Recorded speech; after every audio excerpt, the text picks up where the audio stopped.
Pimps in the crib, ma. Drop it like it's home. Hello everyone! Welcome again sa aking channel. At ngayon ay samahan niyo ako mag-morning exercise sa park. So when I reach the park, it's already 6:30 in the morning. At napakaganda ng panahon kasi gloomy siya. Ibig sabihin po yan, malapit na po mag-winter kasi hindi na ganun katirik ang sikat ng araw. Though may konting humidity pa rin. So ayan, dito kasi sa park ay maraming mga ibon o mga kalapati. And of course, meron din itong lake. This is a man-made lake. And marami din kayo makikita mga fishes dito. Marami nangingisda dito. And ngayon nga, meron ako nakitang jellyfish. Nag-i-enjoy lumangoy sa ilalim ng lake. So ayan, nakikita niyo po yan. I-zoom ko po para makita niyo po yung lake. Nag-iisa lamang siya. Ayan, yung kulay puti na yan. Ayan po yung jellyfish. So, minsan marami sila dyan. So, yan, palangoy-langoy lang. So, maganda din po dito sa lake na to kasi pwede ka rin mag-boating. So, meron dyang site na yan na kung gusto mo i-enjoy yung views ng buong lake, sumakay ka lang. Good morning, everyone. So, it's 6:30 a.m. and medyo nagpa-fog na ng konti. So, it's a sign na mag-winter na here sa UAE. So, patapos na yung summer season. So, hindi rin masyado mainit na ngayon. So, ito, nagising ng maaga. Find time para tayo ay mag-walking dahil hindi na mahinit. Health is wealth nga, diba? Let's do it natural way. Galaw-galaw pag may time.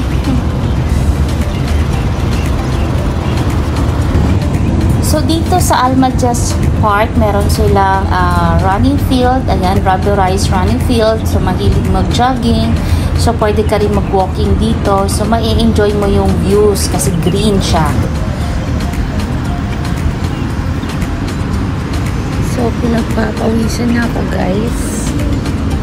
As you can see. Ayan. Pawis na ako.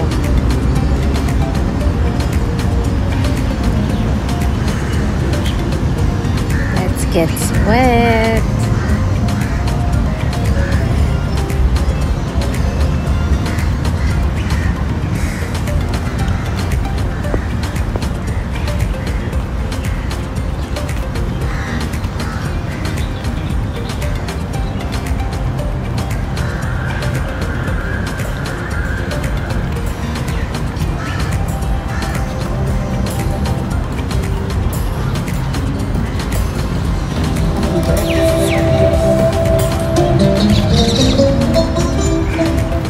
Music pa sa background.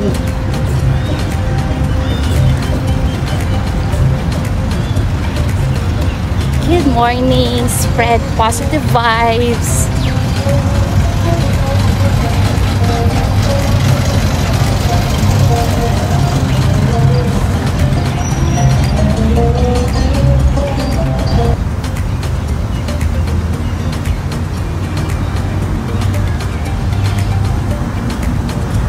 So, ayan, medyo mag-stretching muna tayo after a mini walk. Ayan. Kasi hindi naman gano'ng kalayuan yung aking nilakad. So, stretching muna para yung ugat at yung dugo natin magiging maayos yung daloy. And syempre, watch out. After nitong aking morning exercise, ay mapapanood nyo yung next activity na gagawin ko. Just tune in and enjoy. Sarap lang pakinggan yung mga huni ng ibon, di ba? So refreshing sa pandinig lang, parang nasa forest ka, na hindi mo makaririnig yung mga busina ng mga sasakyan. So, well-grounded ka pag andito ka talaga sa park. Napaka-peaceful. magkakaroon ka talaga ng peace of mind. So, ito na, panoorin mo na yung aking next activity after na aking mini stretching exercise dito sa park.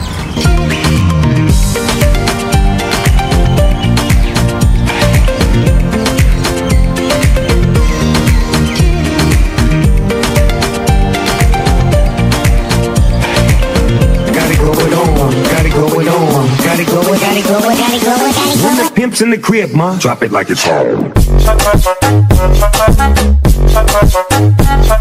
When the pimp's in the crib, ma, drop it like it's home.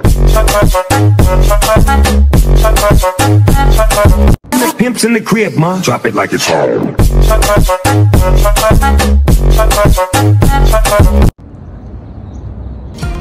Ayan, nakadalawang set ako ng TikTok dance na dyan. Medyo nagustuhan ko lang kasi yung beat na yan. So, okay.